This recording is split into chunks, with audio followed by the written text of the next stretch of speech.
exercise. My name is Carla Cox, registered dietitian, nutritionist, and certified diabetes care and education specialist, and your host for today's program. Our Ask the Expert series is all about answering questions from our listeners, so start getting your questions ready.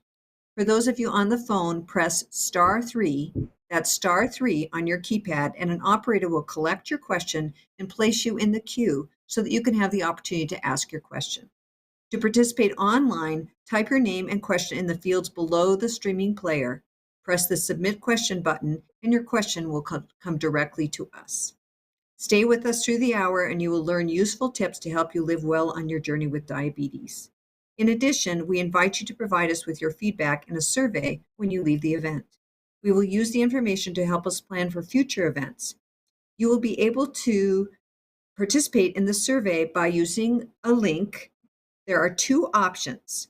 One is the link https://tinuyurl.com/ADA-ATE via your computer, and that will be on a ticker tape later so that you can catch that. Or you can text the code ATE0412 to the number 833-373-0403 to complete the survey on your smartphone, and we will repeat that throughout the session. This information is also available throughout the session on a ticker tape at the bottom of your screen. Okay, now a little bit about why we're here today.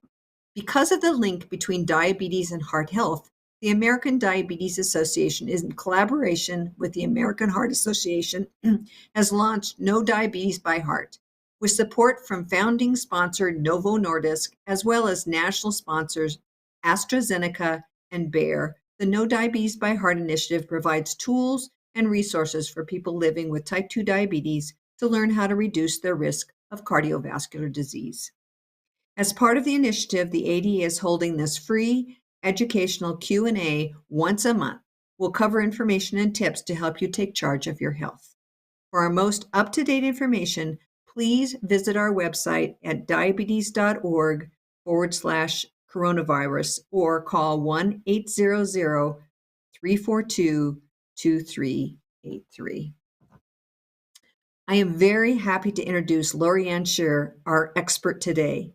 Lorianne is a certified diabetes care and education specialist with a background in clinical nutrition and exercise physiology. Involved in diabetes care from the beginning of her career, she formed the first diabetes support group at Columbia University Health Services and has been an active listener and learner ever since. Lorianne works with people with diabetes to improve their health utilizing innovative technology along with individual food choices and physical activity, and helps other providers learn how to do the same through her writing, volunteer work, presentations, and consulting. Hello, Lorianne. I'm happy to be here, and I welcome your comments. Hi, Carla. Thanks so much. I'm really happy to be here, and I'm looking forward to helping people learn more about exercise and diabetes and answer your questions. Super. Thank you. As we're waiting for our first callers and online listeners to chime in, I'm going to go ahead and kick off with the very first question. Could you please spend a few minutes kind of setting the stage for us today? Since diabetes and heart disease are strongly linked, can being physically active help both of them? Well, the hands down answer is absolutely yes. And in terms of exercise helping with cardiovascular disease, exercise is really beneficial because it helps improve your lung function, it helps improve your heart function, and it really is a great thing for your brain and your and all of your mental health as well. In terms of diabetes and exercise as well as heart disease, it also helps with your cholesterol and helping keep your cholesterol down, which we know for both heart disease and diabetes, cholesterol can be an issue. In terms of diabetes, just, diabetes per se and exercise, the benefits are myriad. in terms of blood sugar control, as well as insulin resistance, and the body in terms of cardiovascular disease and diabetes really benefits from exercise. Great, thank you. If you're just joining us, welcome to today's Ask the Experts Q&A, Spring into Action, the link between diabetes management and exercise. As a reminder for you that are on the phone, press *3, that's *3 on your keypad, and an operator will collect your question and place you in a queue so that you can have the opportunity to ask. To participate online, type in your name and question in the fields below the streaming player. Press the Submit Question button and your question will come directly to us. Remember, today's topic is about being active and why that is important. So let's remember to focus on that topic for today's event when asking questions. Okay, let's take the first question. I love this one. This one comes from Ophelia from Pensacola, Florida. Ophelia, you're on the line. Thank you. I've been a diabetic for over 60 years, and last March I had to have a pacemaker. And I try to walk every day, but sometimes I don't. What is another exercise I can do besides walking that won't hurt my pacemaker? So that's a great question, Ophelia. And, the good thing to know is that you're not alone in this question. There are other people. And I'm so happy that you're interested in doing something that's healthy for your body. So that's wonderful. I applaud you. So the first thing is obviously to check with your doctor just to make sure that that is something that you can do. And walking is great. Another thing that you can do is, if it's available to you, is swimming, which is really wonderful. And they do have water aerobics classes, which are so much fun. I don't know if you've ever taken one, but they're really fun. Dancing is wonderful. Getting outside and just doing some of the activities that, like now we're having really nice weather. So besides walking, there are other things that that you can do outside, including just hanging out and watching other people who are playing like pickleball or any of those things, and talk to your doctor and see, once you've seen them, if that's something that you want to do, you actually might be able to participate in them. And those are all great activities to do, even though you have a pacemaker. But again, talk to your doctor because that's a really important thing. Yeah, and I might add, if you have a gym close by, I really enjoy recommending the recumbent bike, because I think that's one that you don't have to have a lot of stability, and it also provides you with great exercise. So if you have a gym available, that's another option. Okay, I have a great question that's come in online from Jan. Is walking enough, or is weight training essential? I'm 60 and newly diagnosed. I've been fairly sedentary and have a desk job. So walking is a great activity. Sometimes people tend to stroll.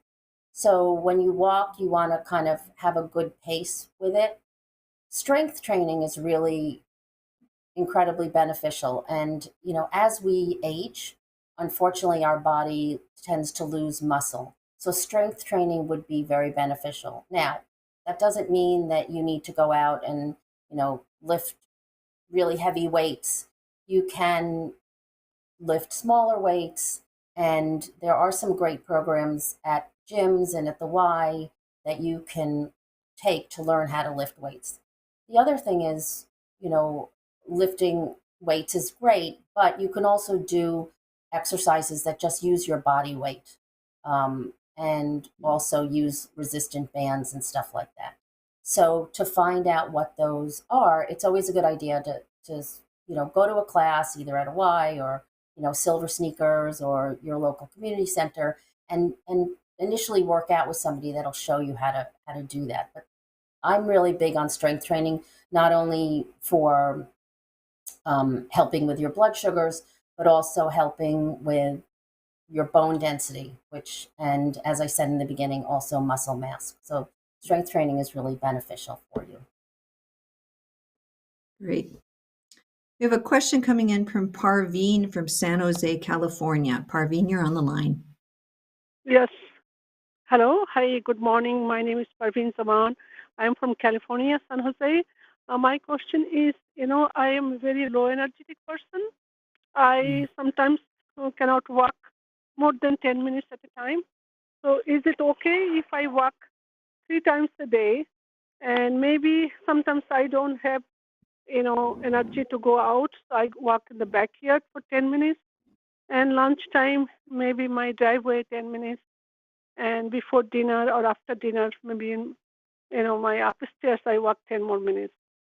So is there any tips for me that is it okay to walk like this, or how can I improve, or what do I do?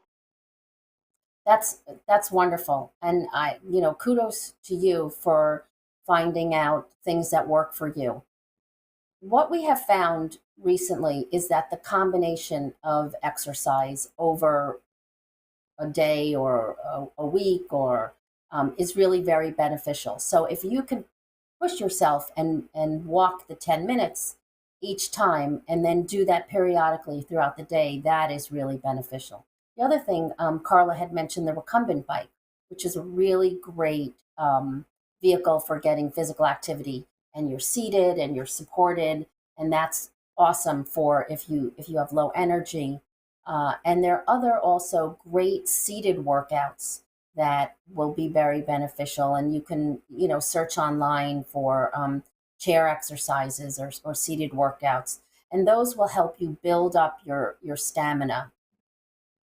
The other question that I might want to, find out if I were you is, why is your energy so low? And maybe reach out to your doctor and see if they can give you a referral to a physical therapist or an exercise physiologist to see what's going on, and just and then maybe set up a program with somebody who is an exercise physiologist or a physical therapist to kind of help increase your stamina.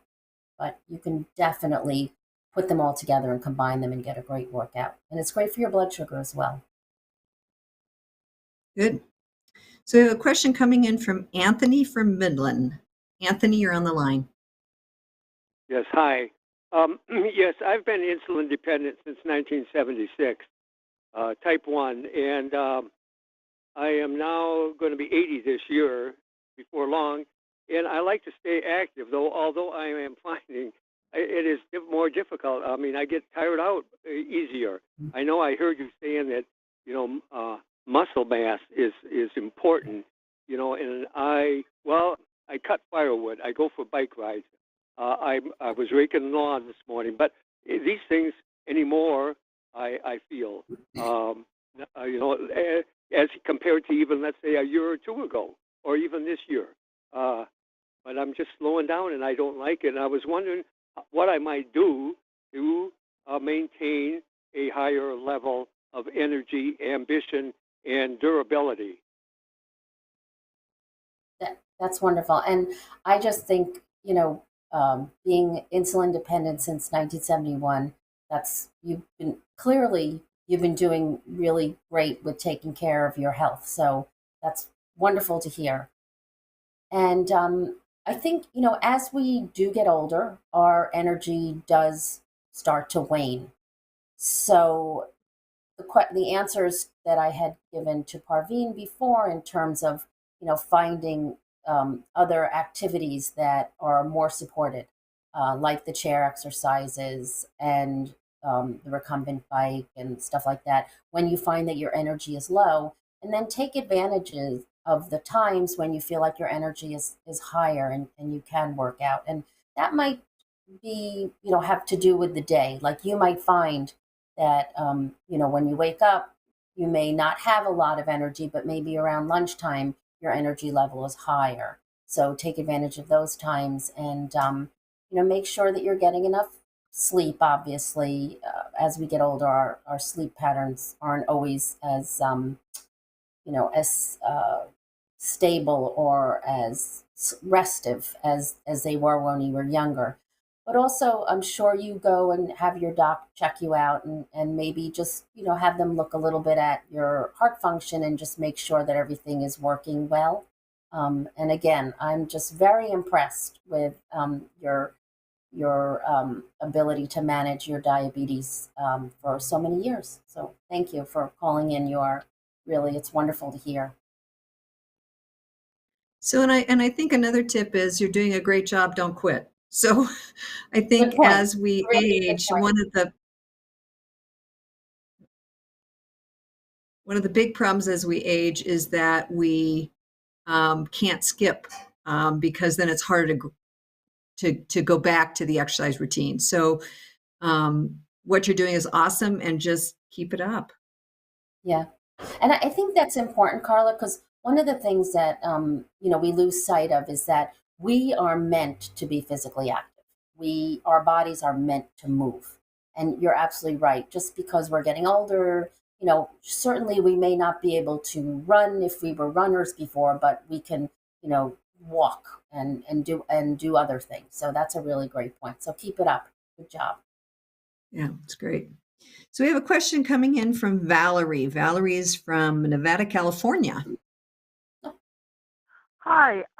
So you've already mentioned strength training, walking, recumbent bikes, and other things. I was wondering if there was a mix of exercise types that are best for people with diabetes and heart health. So, the best thing that's for diabetes and heart health is for really getting, doing the most of many different things. And, I always think about kids, right? They love to move. And if we keep that fun and enjoyment and the love of moving, then we'll be able to hit all different, spots on our body. So, you know, lifting weights and swimming and doing the biking and walking. And I'm a big dancer. I probably look like an idiot when I do it, but I find it so much fun. And it just, I get out of breath and I just feel so good. And it not only helps my body, but it helps my brain. And it just makes me feel good and makes me happy.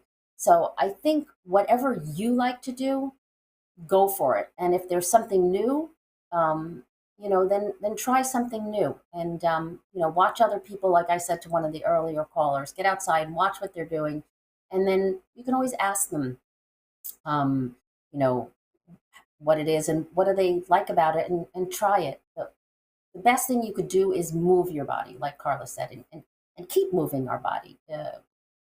That's really important for us. So this question comes in, and it's going to be it's a challenge. So we'll see how the answer comes. But it's from What am I Denise thinking? in Cosfield, Pennsylvania. Denise, you're on the line. Hi. I'm calling regarding my husband. Basically, he's worked outside all his life. He plows snow in the winter and mows grass in the summer. And now he feels that he just wants to sit around and relax, and all he does is lay around the sofa. How do I get him motivated?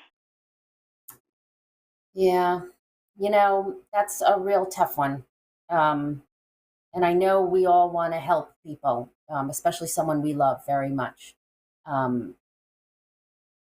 I don't, first of all, the question is, why is he just want to hang out and relax on the sofa? Have maybe things have changed, and he's not, himself anymore. So it might be good just to check in with him first and see what's going on.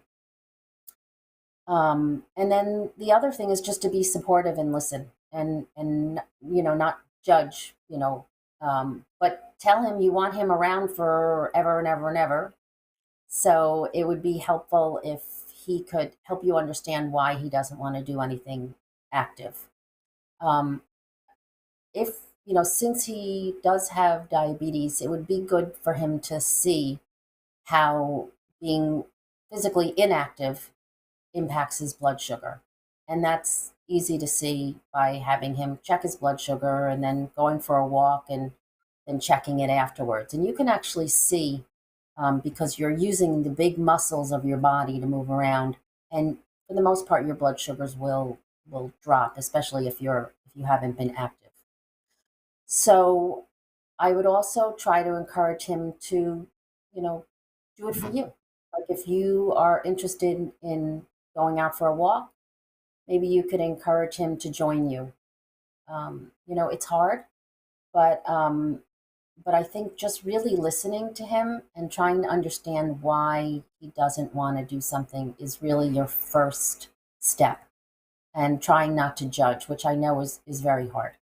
But there might be something else going on. Times are tough for a lot of people around here with the pandemic and things going on. So it's really important to listen to what somebody's saying. Carla, do you have any input on that as well?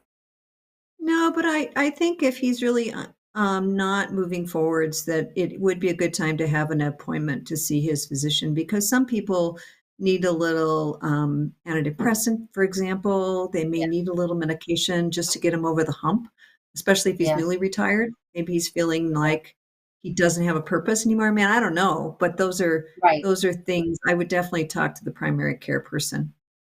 Yeah. Thanks. We have a question coming in from Barbara. Barbara is from Hanson, Michigan.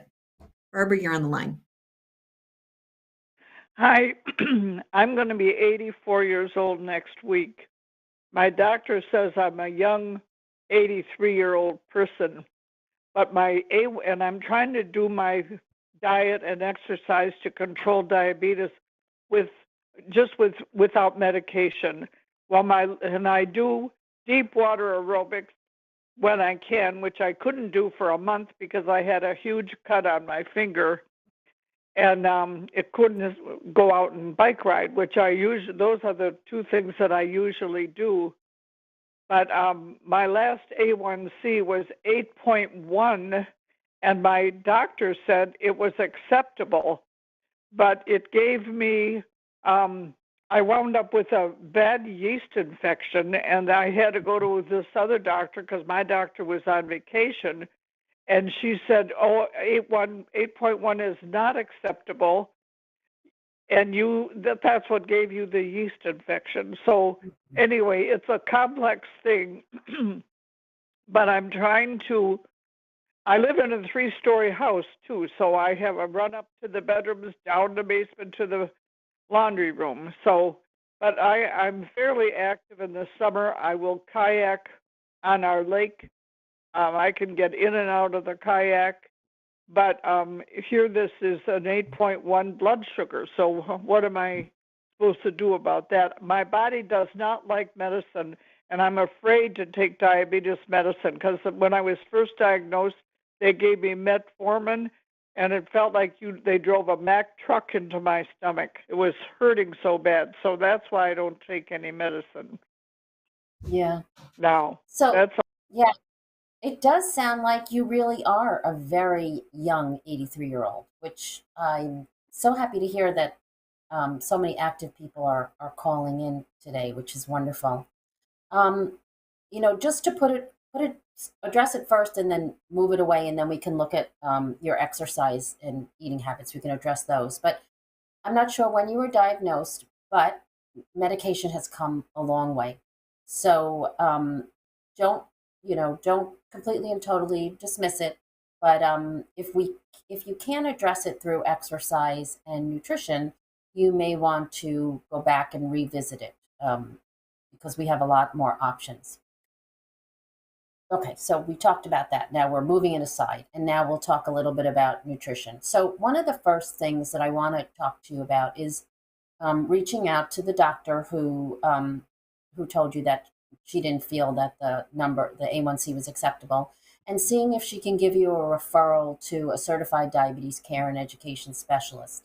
And then you can actually sit down with that person and they can look at what you're eating, because clearly what your carbohydrate intake is not necessarily appropriate for you right now.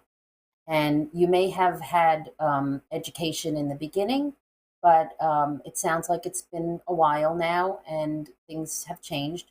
Your exercise, you seem to be very active. So you can also talk to the diabetes care and education specialist about that. And all of this actually is covered for somebody with diabetes. Um, so it would be a good idea to reach out to them and get a referral, and just start, looking, be, crystal clear with what you're eating, and share all that, and share what your exercise habits are. And that way the person that, can help you come up with a plan specifically for you, because it sounds like, in terms of physical activity, that you really are physically active. But I like the fact that you keyed in on the fact that you got a yeast infection, and you feel like that's because your blood sugars are too high for your body. Carla, I saw you come on. So any other additional comments? No, I think those are all wise, but I do agree with you that even talking to her pharmacist, because the medications have changed so much even Yeah. in the last 5 years, and probably would not cause that horrible feeling you have in your Yeah. gut. And it may take just the edge off of that blood sugar, so it gets down into the 7% range, which is kind of where you'd like your A1C to be without hypoglycemia, which is probably what Exactly. your physician is afraid of, because that's not a good thing, particularly Yeah. as we age. So I have a Exactly. lot of questions that are online. So I'm going to ask one right now. It comes from Colleen, and she said she has LADA, and you might want to kind of explain what that is when we get done with this question. Typically, when I go for a run, my blood sugar spikes. Is this due to cortisol? It won't last very long, but it's noticeable, and I was just curious. Yeah, that's a great question. So LADA is basically, it's, late onset um, diabetes, where you're reliant on insulin. And so a lot of times when people who are on insulin, they do go for a run, especially if it's something, or do any type of activity that's like quick, and causes the body to produce epinephrine. You're in that fight or flight situation, and your body will cause your blood sugars to go up, and then it'll cause your blood sugars to go down. So you do want to be careful, to make sure that you check your blood sugars before you go. If you're exercising more than 25 minutes and you do tend to go high or low, um, you do want to check your blood sugar, and then you want to check it afterwards, especially if you're doing it, in the mid afternoon to later in the day, because you don't want to go have your blood sugars drop um, at night when you're sleeping. If you're wearing a CGM, that makes it a lot easier, because you can just see it in real time. But if you're not on a CGM, it's a really good idea to keep an eye on your blood sugar levels. Great. I've got one more coming in online here I'm going to ask, and that is, it's from Mel. My heart rate is normally faster than others. Exercise usually increases my heart rate, but my husband says after my body adjusts to exercise, it will help my heart rate get lower. I have type 1 diabetes and have had it for approximately 40 years. Yeah, and that actually is true. People who are physically active tend to have lower heart rates. The question that I want to ask is, why is your heart rate lower? And you may want to just check. I mean, sorry, why is your heart rate higher than other people? You may want to, just before you start any physical activity, it's always good to check with your um, practitioner to make sure that everything is good and you get a clean bill of health. Um, and then just keep an eye on it. And it might be good to start with a trainer, just to get, get a plan of action, and somebody who can monitor it if it is an issue. But it is a good thing to be physically active, because it massage, it works your heart. Your heart's a muscle, so it makes your heart stronger. And it really, as we've been talking, it really is beneficial for not only your health, in terms of diabetes, but also your health in terms of cardiovascular disease and so many other things. Great. We have a question coming in via phone from Cheryl Ann. Cheryl Ann is from Boiseville, Wisconsin. Yes, this is Cheryl Ann calling, and I'm calling in regard to how much exercise do you need to require for the day? Can it be anything from horseback riding to bicycling to water aerobics to other activities?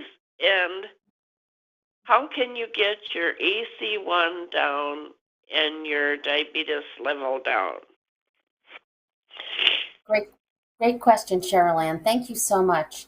So the recommendations in terms of exercise and physical activity is, at least 150 minutes a day of 150 minutes a week in terms of physical activity. So we go by a weekly number. In terms of a daily goal, the goal is not to go longer than 24 hours to 36 hours without doing some bout of physical activity. So, and that helps with keep your insulin resistance, help you avoid insulin resistance. And insulin resistance is where your cells don't respond that well to insulin, so your body needs to produce more and more and more insulin. But when you're exercising, that helps your cells become responsive to the insulin that your body produces, and that makes it an easier job for your body to keep your blood sugars low. So your question is, is it great? What else can you do besides horseback riding and aerobics and walking? And that's great, because if you've been listening thus far, you'll see that it's really important that you do, a couple of things. If you're only wanting to do one thing, it's always good to kind of add something. So if you like to do walking, it's good to add some resistance training. If you like to swim, it's good to add, some other things that work your muscles as well. In terms of horseback riding is awesome, especially if you're working, because your legs have to squeeze on to hold you. If you're just sauntering and most of the work is done by the horse, then that might not be as healthy an exercise to do, but it is good because it's good for your brain and it makes you happy, and it's such a nice thing to do, to be outside. So there are other benefits that you can get by doing many different things that impact your whole body. So that's a great question, Carol Ann. Thank you. Great. We have a question coming in from Jan. Jan is from Rio Del, California. Jan, you're Hello? on the line. Hi, Jan. Hi. I'm 74. I've been diabetic for, I don't know how many years, at least a decade or more. I have bad balance, and I don't walk well. And I used to, exercise and walk, but it's really hard to do because now I fall. Mm. And what can I do that I can stay healthy and not fall? So that is a common issue that happens to people as they get older. And I had mentioned, the chair exercises, which are really helpful. And you're basically seated in a chair and doing physical activity. So not only is there chair exercises for yoga, there's chair Pilates, there's chair weight training, there's even chair exercises that are aerobic, because you're using your upper body and you're moving yourself, and you're able to get your heart rate up. So chair exercises is really beneficial. The other thing is there are exercises that you can do supported, where your one hand or even two hands are on something, and you're able to move your body and you're supported. One of the things that I do want to say is it's really important to work on your balance, because as you know, balance is very important for the activities of daily living. So it would be a really great thing if you could, get a referral from your doctor for physical therapy so that you could start working on the balance and then move to where like you would start with two hands and then you would move to one hand and then you would move to where you could always reach your hands and touch something. And then you can also do the chair activities. But I'm glad you called in because all of those things would be very beneficial for diabetes while you're working on getting your balance back. Great. And I think we have that question actually repeated quite a bit as far as people who have bad backs or have arthritis or aren't as stable as they used to be. And I think many of your suggestions are great. Water aerobics is another thing. If people like to swim or like to get in a pool or have access, that's another thing that works well for people that don't feel like they have good balance. There's a question from Monique coming in from Texas. Monique, you're on the line. Hi, yes. I was trying to write down all of the different diabetes referrals that are covered through insurance.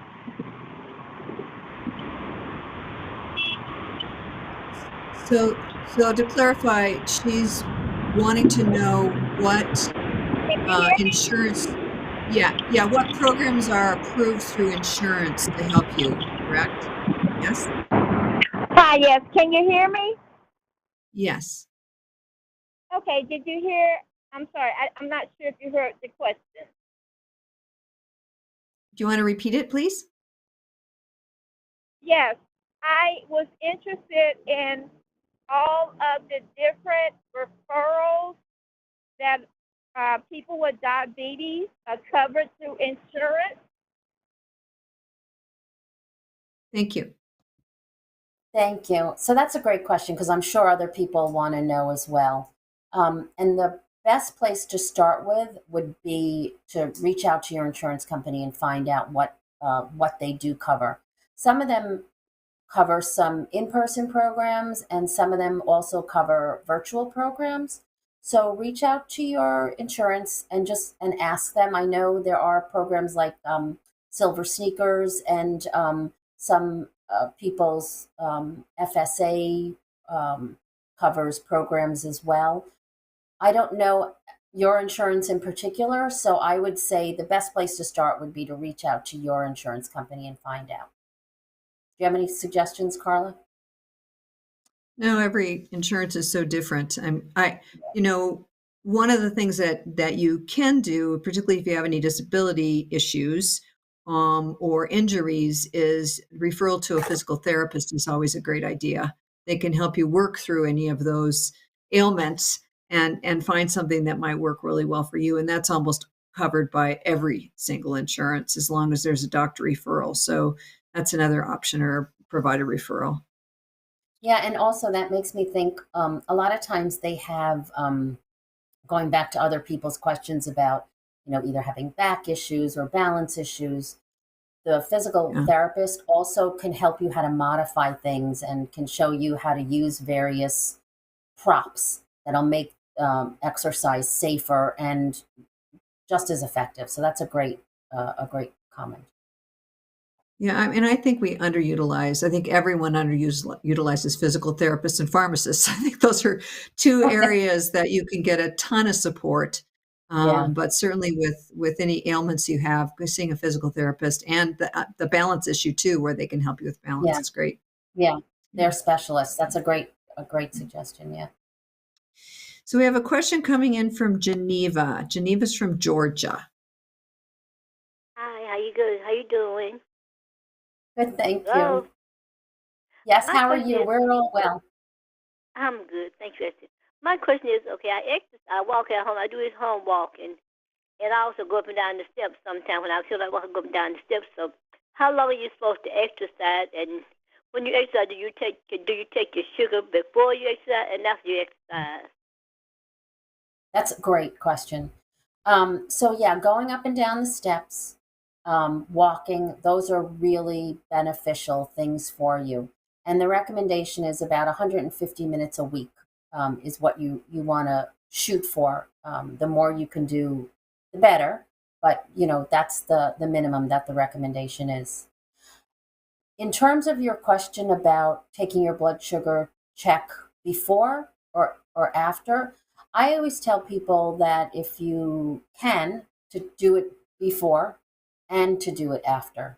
And that way you will be able to kind of get an idea for how that particular activity impacts your blood sugar levels.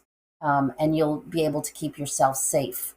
Now, sometimes you don't have enough test strips to do that. So what you can do is you can, one day, check it after. And if your blood sugars tend to be good, then the next day check it before, and then kind of switch off. And if you're ever not feeling well, always check your blood sugar as a safety mechanism, because that's something that is really important just to keep your eye on. The other thing is, if you are on medication like a sulfonylurea or insulin or meglitide, and you can ask your doctor, they are hypoglycemic medications. So if you take your medication and then you go and exercise right afterwards, the likelihood of your blood sugar falling with that physical activity is higher. So you really, if you're on any of those medications, it's really important to check your blood sugar during the physical activity, especially if it's going longer than 25 minutes. That's good, thanks. At the conclusion of our Q&A segment, you are welcome to complete a short survey when you complete this event. Your feedback is very important to us and will help to inform for future planning.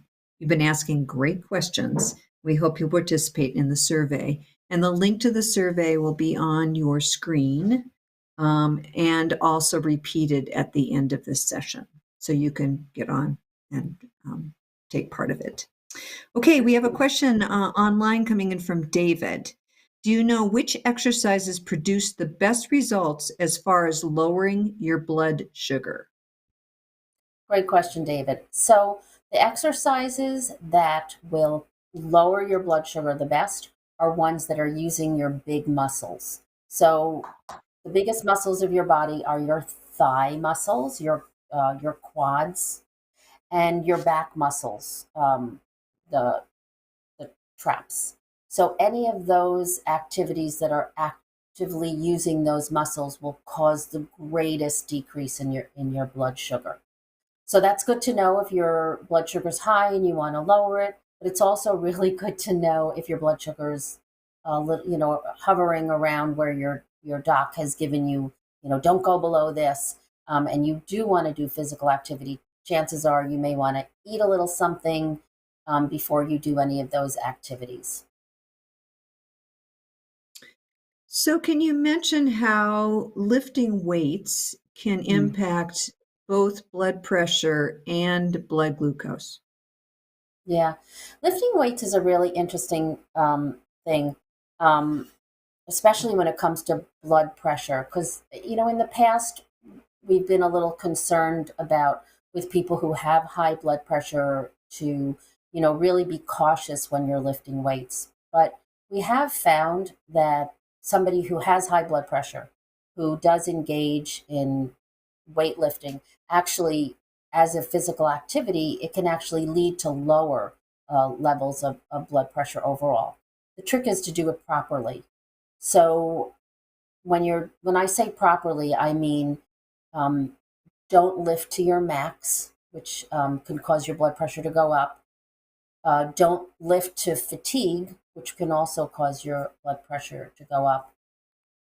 Allow time between the different lifting exercises. So if you're moving from one lifting exercise to the next, allow at least a break of like 90 seconds is what you want to go for. And also in terms of your what was the rest of the question, Carla? I'm sorry. How would you suggest? No, is how does it impact both blood pressure and blood sugar? Oh, good point. Thank you. So the blood sugar, I knew there was something. Um, Considering we're talking about diabetes, that makes a lot of sense. So in terms of lifting, as some woman had called in before, and she said when she goes running, her blood sugars tend to go up. Sometimes that happens with people who are weightlifting, especially if they're using those smaller muscles or they're working really fast and furious. And that again is the fight or flight. Your body is getting ready to do something. So it releases sugar so that you have the energy to do it. So we need to be careful that we check our blood sugar after we do any of those, make sure that we're in a safe range. And then also when we, if you're on one of those hypoglycemic agents as well, to check it before you go to sleep if it was later in the day so that it doesn't drop too low. Because when you're lifting and your body mobilizes sugar for that activity, it takes it out of your muscles and it takes it out of your liver, and then it needs to put it back. And that action of putting it back will cause your blood sugar to go down. And if you are on a hypoglycemic agent or something that prevents your body from releasing sugars from your liver, then you are at risk of going low. So I always tell people check, check, check, check, check. Whenever in doubt, check your blood sugar for safety. And if you're feeling off, you're feeling a little, the fuzziness, or you can't really think, or, or you're just feeling like you have that uh-oh feeling, just check your blood sugar. Great. And, I think to apply some new technology to that, David has written in and said, how can I get a continuous glucose monitor if my insurance doesn't cover it? How much do they cost? And I think maybe a short discussion on continuous glucose monitors, because we keep telling people to check, check, check. And why don't you explain why having a CGM would be helpful and perhaps some of the less expensive option for that? Yeah. So I'm a big believer in using technology, but it's not available to everybody, as David pointed out. Not all insurance covers it. So there are, there are ways that we can get around it, and that's a professional wear of a CGM.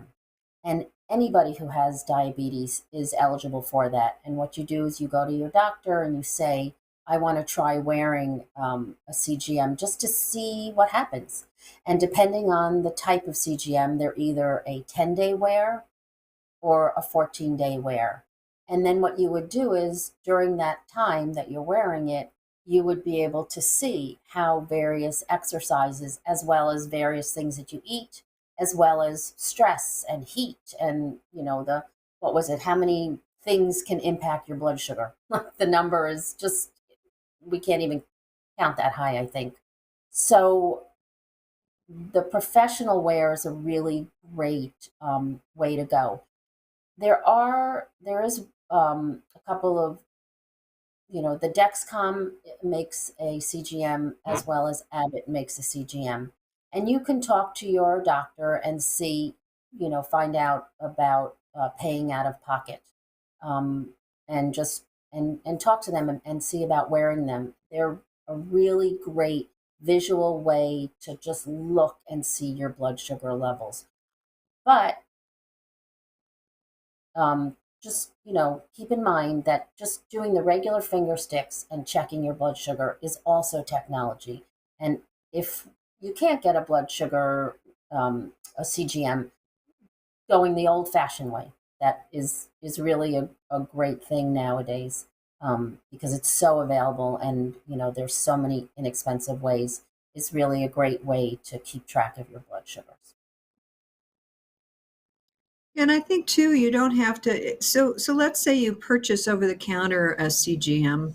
Freestyle tends to be less expensive, and you do that. You don't have to wear it. It's a 14-day wear. You don't have to wear it forever. You could wear it 2 weeks a month or 2 weeks every 3 months, just to get a sense of how is exercising impacting me, how is the food I'm eating impacting me, and you could see results, as Lorianne said, immediately. So it's it's a cool way of helping yourself. Maybe not going out to a restaurant one night that's an expensive restaurant, and you can afford to get one that will last you for at least 2 weeks. So, just some thoughts.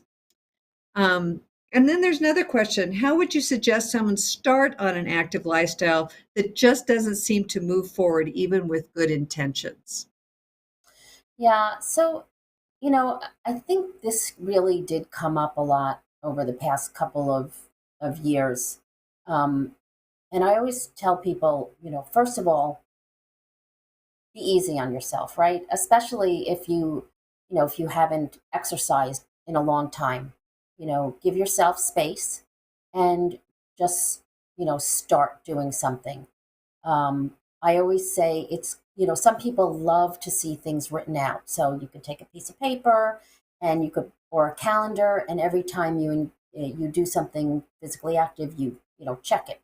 And that kind of gives you motivation to do it. Another great thing is there are challenges out there on various social media platforms where you can join in a challenge. I remember somebody from high school actually reached out to me at the beginning because he was starting a challenge, and he figured that if he got us on board, then it would encourage him to be more physically active.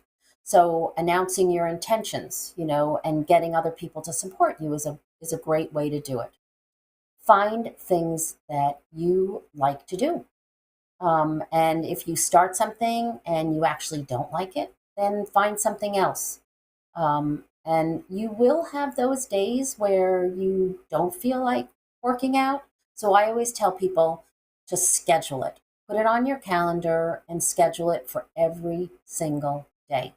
And it doesn't mean that you need to go and run 20 miles a day. You could put it on your calendar that you're just going to, take a 10-minute walk, or, go, meet somebody and walk around inside the mall if it's warm or, or cold. And just putting that time on your calendar and your schedule and making the time for yourself is really a great way to do it. We are meant to move, and by being physically active, we do so much for our bodies. Being physically active really is a privilege for us, and and just thanking your body and appreciating the fact that we can move is really important. So um, what do they say in that commercial? Just do it. So some days where I don't feel like doing something, I will make it a point to, put on my exercise clothes and just stretch. And that feels so good. It just relaxes me. It feels good in my brain. And then, some days I go for a walk afterwards, or some days I don't, but at least I got something in. And it just makes life um, just it helps you move through life easier. It helps you just feel better. So the last thing I'm going to comment on that is to just remember how good you feel when you're moving your body, and focus on that. I am never going to be, I'm not going to stand up, but I'm never going to be 5'9" and 101 pounds and blonde. And so try not to focus on what I'm going to look like.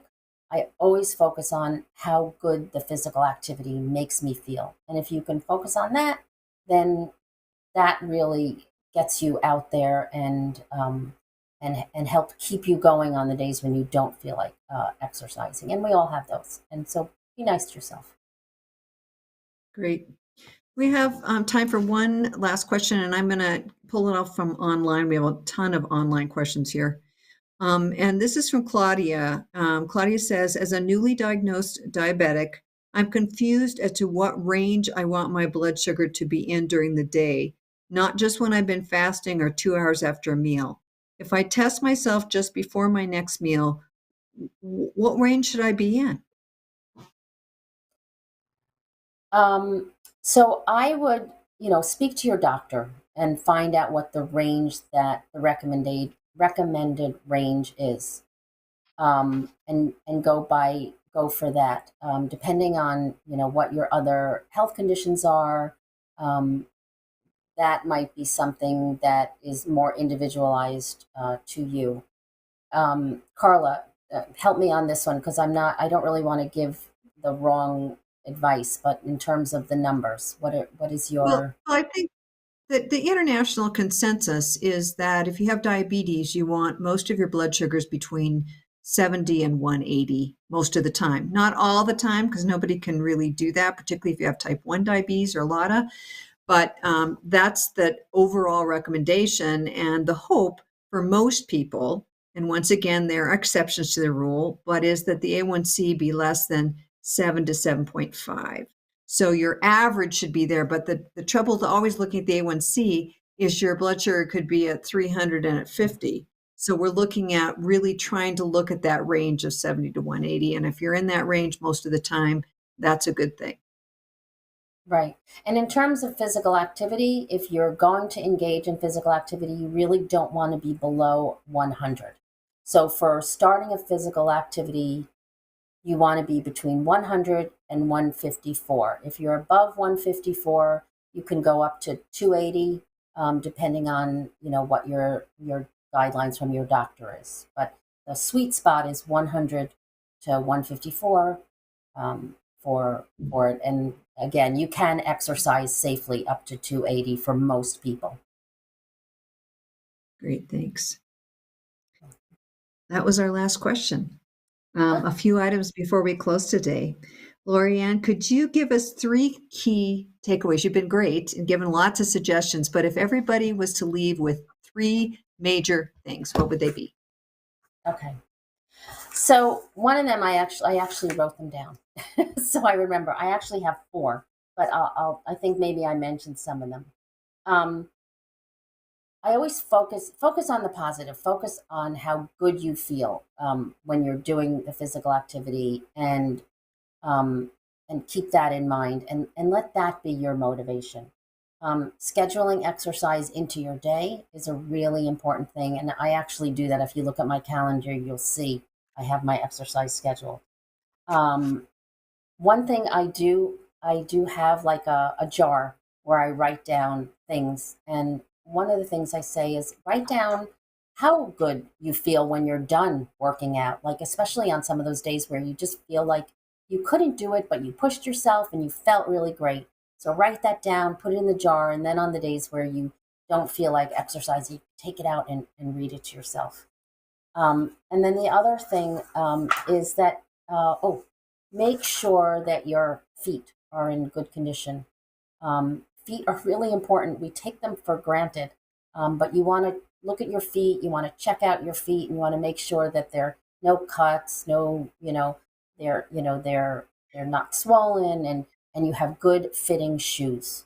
And if you're physically active and you've been wearing the same pair of shoes for a long time, take a good look at them and maybe bid them farewell, and get yourself a new pair of great supportive shoes, and that will help a lot. That was Great. 4, sorry. No worries. To help you feel confident about your ability to manage your diabetes and heart health, we encourage you and your loved ones to talk to your doctor and dietitian about your risk.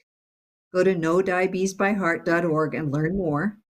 Register for the next event at diabetes.org/experts. Sign up for diabetes education near you, and sign up for the ADA's free Living with Type 2 Diabetes program. Links to these resources can be found on our registration webpage, diabetes.org/experts. Thank you for all the great questions, and I'm really sorry we couldn't get to all of them. There were lots of them still there. If you have questions about this event, you're welcome to contact us at askada@diabetes.org, or by calling 1-800-342-2383. Thriving with diabetes takes a village, and we're here to support you. Special thanks to our expert, Lorianne. I'm Carla Cox, and on behalf of the ADA team, we want to thank you for joining us today and we look forward to connecting with you at our next Ask the Experts event. May 10, Reducing the Risk of Stroke, and on June 14, Partnering with Clinicians, Conversations You Should Have with Your Healthcare Provider. We invite you to take part in our survey, which will help us plan for future events. There are 2 options to participate in the survey. One is to get online via your computer, https://tinyurl.com/ADA-ATE. So that would be via your computer. If you're on the phone, text the code ATE0412 to the number 833-373-0403 to complete the survey. Once again, thank you for joining us.